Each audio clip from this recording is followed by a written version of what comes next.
Oi galera, tudo bem? Aqui é a Isa, bem-vindos a Dark Lore, e no vídeo de hoje a gente vai conversar um pouquinho sobre Crônicas de Amor e Ódio, da Mary Pearson, e Prince of Thorns, do Mark Lawrence. Esses dois livros são muito grandes, eles vão ficar tampando aqui. Então, vamos lá começar com o vídeo. Eu vou dar a sinopse de cada um dos livros e alguns prós e contras. Então, vamos lá. Vamos começar pelo livro mais antigo, que é a trilogia dos espinhos, que é o Prince of Thorns. Então, bora lá. Em Prince of Thorns, a gente vai ter a história pelo ponto de vista do Jorgen Ankar, que é o príncipe do reino de Ankar, e que ele foge do castelo com uma idade bem nova, assim, antes dos 15, eu acho que ele tinha 13 ou 12, esse primeiro livro, por conta de uma divisão de opiniões. Aconteceu uma coisa muito ruim com a família dele, ele perdeu a mãe, perdeu o irmão, e o pai dele simplesmente fez um acordo e deixou aquilo pra lá. E isso não deixa o Jorg feliz, então ele vai e sai desse castelo, liberando então um bando de mercenários que estavam presos ali naquele castelo e virando o rei deles, ali, governando junto com eles, né? Até que ele decide que ele vai se tornar rei. Essa é a premissa do primeiro livro. Então agora vamos comentar um pouquinho sobre os prós e contras. Bora lá. Primeiro prós. Esse livro, e essa trilogia na verdade, porque é Prince King e Emperor of Thorns, escritos pelo Mark Lawrence, os três, né? Esses três livros, eles são totalmente imprevisíveis. Eles não têm um roteiro, digamos que assim, que você vá prever antes de estar acontecendo ou de estar bem em cima. Conforme você vai lendo a história, você vai descobrindo algumas pistas, mas muitas coisas, mesmo você acompanhando ali o ritmo da história, você não consegue pegar no ar. Então você só descobre quando aconteceu. Isso é um ponto muito alto, porque eu acho muito legal quando a história ela te surpreende. E essa história, ela te surpreende o tempo todo.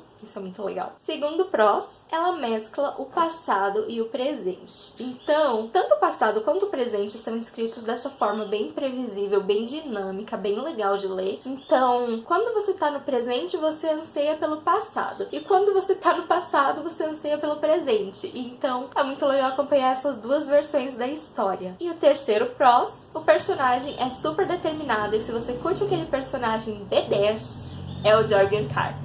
Você vai super adorar ele, super adorar a história dele e se identificar também. Então esse é o terceiro prós. Agora vamos comentar um pouquinho sobre os contras da trilogia dos espinhos. Primeiro contra. A narrativa, ela é bastante confusa em cenas de luta. Então, por exemplo, toda aquela dinâmica da narrativa e imprevisibilidade, ela se torna estranha em momentos de luta. Você não sabe bem quem tá batendo em quem, são muitos nomes pra você decorar. As cenas, elas não são tão visuais, então você fica tentando entender o que exatamente tá acontecendo ali, sabe? E aí quando você vê algum personagem morrer, você nem lembra de quem é aquele personagem, e depois você fala, ah, é tal personagem. Então, tipo, fica tudo confuso, vira uma bola de neve e você não entende muita coisa. Nas cenas de luta, assim, quem ama cenas de luta detalhadas, explicadas e bem visuais, vai se estressar um pouquinho com as cenas de luta desse livro, porque elas são visuais ao mesmo tempo que são bem confusas. Você, às vezes, pensa, será que o autor sabe o que exatamente tá acontecendo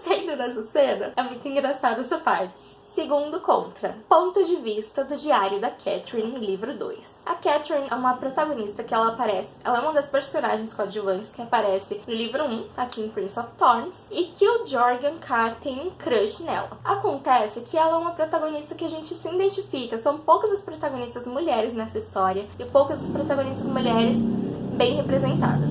A Catherine era uma delas. Até chegar então no livro 2, onde a gente tem o diário da Catherine e acontece umas situações ali que você fica...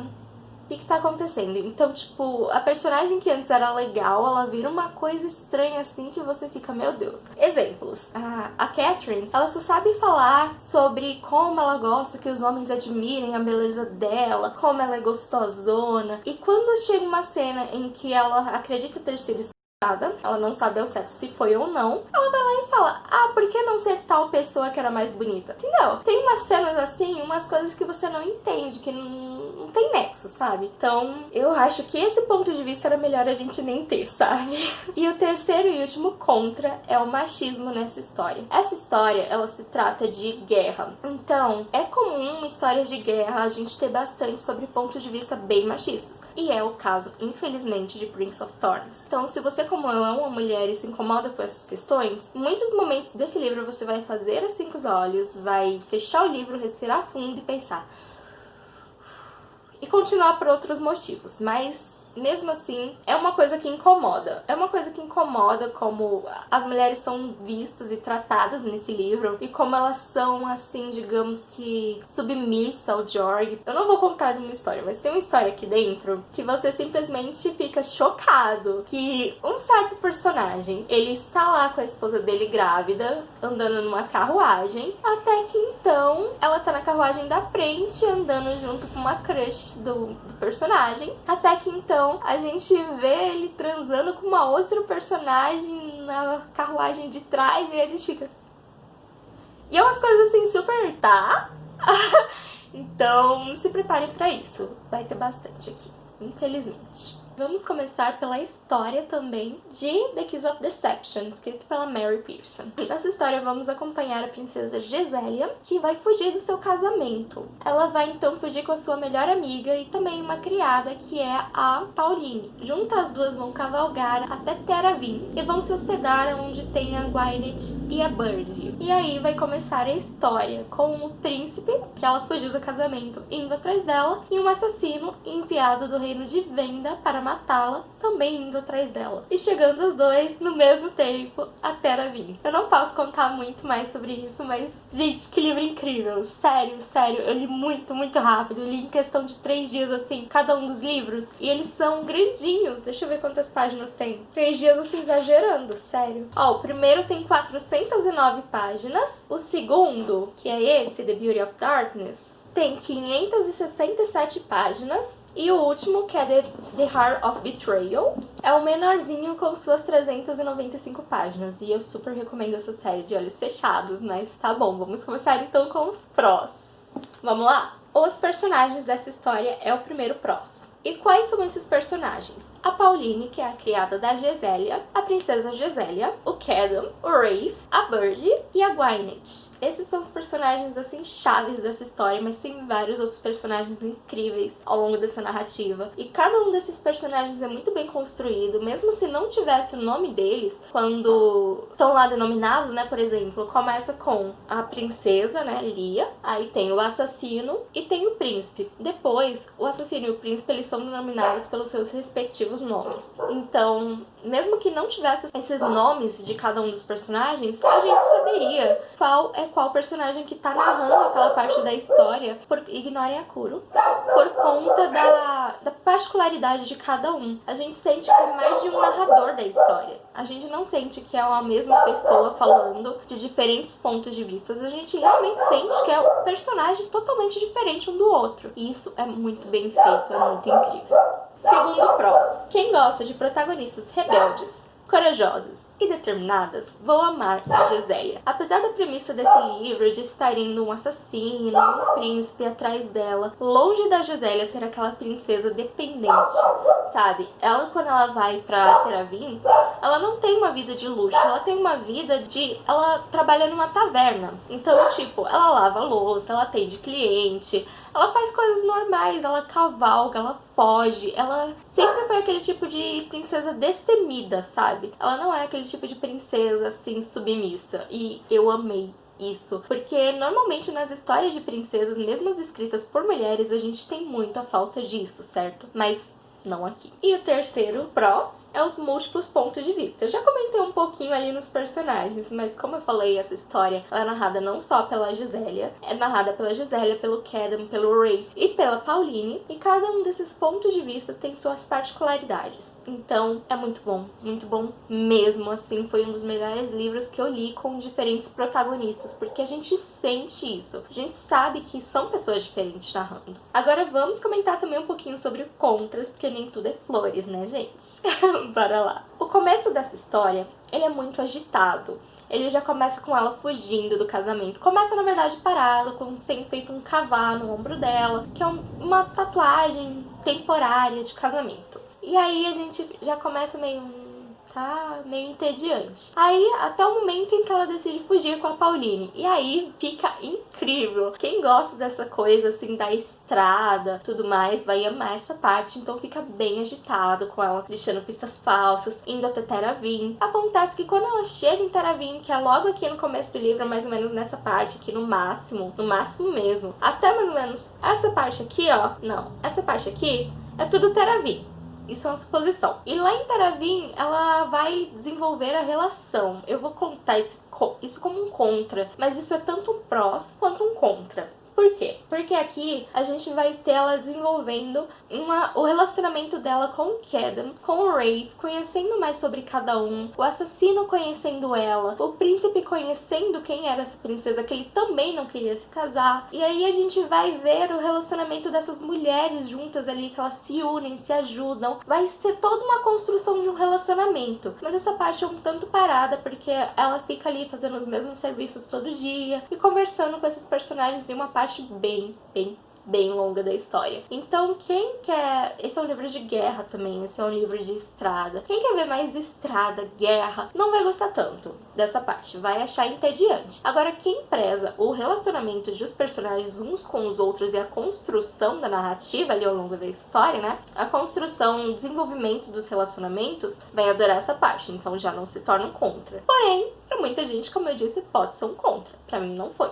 mas pode ser um contra. Segundo contra, o romance. O romance, em muitas partes aqui, como eu falei, a maior parte é Taravin e vai desenvolver o relacionamento. A gente se entedia bastante, às vezes, com o romance, porque, não sei, eu sinto que eu queria mais dessa história do que só romance. Não é só romance, mas... Tem horas, em determinados pontos, eu acredito que foi só no livro 2, que eu pensava, tá, eu não quero saber de romance agora, olha o que tá acontecendo. Eu quero saber mais sobre o que tá acontecendo. Foi no livro 3, né? E não sobre romance, não é o que eu quero agora, sabe? Então, às vezes eu sinto que a autora, ela perdeu a dosagem ali do até quando é positivo colocar um relacionamento e quando se faz desnecessário ali na situação, sabe? Então, isso é um contra, assim, que seria perfeito se não tivesse. E o terceiro contra, gente, eu sou vegana e longe de mim falar que os livros têm que ser veganos. Por quê? Porque eu sei que isso vai demorar, vai ser um processo muito longo. Já é um processo muito longo, né? Então, imagina incluir isso nos animes, nos livros, nos filmes, nas séries. Mas eu me incomodo, porque esse é um universo de fantasia. E no universo de fantasias, a gente criou poderes, a gente criou o dom, a gente criou tantas coisas. Por que não criar um universo onde não precisasse de pele de animais, de comer animais, de coisas assim básicas? Tá, mesmo que tivesse o comer animais. Um universo onde não precisasse de peles de animais e, sabe, essa questão aí dos animais me incomodou bastante. Eu sou uma pessoa que ama animais. Que, nossa, sério, então me incomodou, pesou pra mim. Pode ser que pra algumas pessoas seja super normal, mas pra mim isso foi um contra. O único contra, assim, que foi um contra mesmo, sabe? De verdade. E agora vamos comentar um pouco sobre as semelhanças e diferenças de cada uma dessas histórias. Por isso que eu resolvi fazer um vídeo compartilhado para as duas histórias, que elas possuem muitas semelhanças, mas também muitas diferenças. Vamos lá? Então, vamos começar pelos pontos em comum. Ambas as histórias se passam num período após o ano que estamos vivendo, bem após, quando a Terra basicamente foi zerada, sabe? E recomeçada do zero. E quando ela recomeça, tem a presença de poderes sobrenaturais, que não é o que move a história, não é o sobrenatural, mas tem aquela pitada de sobrenatural e um tempo como se fosse o tempo medieval. Então, essas duas histórias contam com esse tipo de narrativa. As duas histórias, como eu acabei de falar, também são histórias que falam sobre reinos, sobre guerras, sobre estratégias de guerra, sobre casamentos arrumados, sobre toda essa pegada mais antiga, assim, sabe? A última semelhança é que tanto em Prince of Thorns quanto aqui em The Kiss of Deception, nós temos universos compartilhados. Aqui é o The Heart of Betrayal. Não, aqui é o The Dance of Twelve, se eu não me engano, que a Mary Pearson fez no mesmo universo de The Kiss of Deception com outros personagens. E de Prince of Thorns é o The Prince of Fools, se eu não me engano também, que também se passa no mesmo universo de The Prince of Thorns, só que anos após. Aqui eu não sei direito se é anos após, eu acredito que sim, então tem mais essa semelhança. vamos para as principais diferenças entre uma história e outra, para vocês decidirem qual vocês leem primeiro, se vocês só vão ler uma delas e tudo mais, qual que é pra você. Ambos os personagens, eles evoluem muito durante a narrativa. Só que eu senti uma evolução maior no Jorg do que na Lia. A Lia, ela sai de uma garota idealista, sonhadora, pra uma pessoa mais pé no chão. Só que mesmo assim ela não perde essas características. Já o Jorg, ele vai se desconstruindo ao longo da narrativa. Ele começa como um personagem super sanguinário, super revoltado, sabe? E vai passando por várias etapas até ele praticamente perder esse ar de vilão e virar mais um anti-herói, sabe? Então ele muda bastante ao longo desses 3 livros. E a Gisélia, ela tem uma mudança, mas é uma mudança mais sutil, mais gradual. Não chega ao final do livro e você pensa, nossa, a personagem mudou tanto. Não, a gente sente que teve uma evolução na personalidade, mas não foi algo que mudou a personagem. Então é bem diferente essas duas coisas. Agora vamos comentar um pouco sobre as motivações dos personagens. Como eu citei, o Jorg, ele tá longe de ser um herói. Ele tá mais pra um vilão / anti-herói. Então ele faz o que ele faz pelas próprias motivações deles e pelos próprios anseios dele. Ou seja, não é pelas pessoas, é por ele. Já a Gisélia, ela faz tudo o que ela faz, menos assim fugir do casamento, porque isso foi a única ação realmente egoísta, né, dela. Mas ela faz muito pelos outros, pelas pessoas que ela ama, e não tanto por ela. Então a gente vê essa principal diferença, assim, de um personagem que faz tudo por ele, não importando quem ele magoe, e de uma personagem que se doa bastante pros outros. E a última diferença é o realismo mágico. Eu acredito que em Prince of Thorns a gente tem mais a magia do que aqui. Aqui a única magia que temos é o dom, que é basicamente o dom, que é o poder de prever as coisas. Já que em Prince of Thorns a gente tem várias criaturas mágicas, cenários mágicos. Aqui a gente tem a presença de alguns cenários mágicos, mas não são muitos, então aqui tem mais realismo mágico. E no vídeo de hoje é só. Eu espero que vocês tenham gostado. Eu sei que o vídeo vai ficar super longo, mas eu espero mesmo que vocês tenham gostado, se decidido qual vai ler. E comenta aqui embaixo qual dos dois vocês mais se interessaram, que eu vou ficar super feliz de ler os comentários. Então, até o próximo vídeo. Tchau, tchau!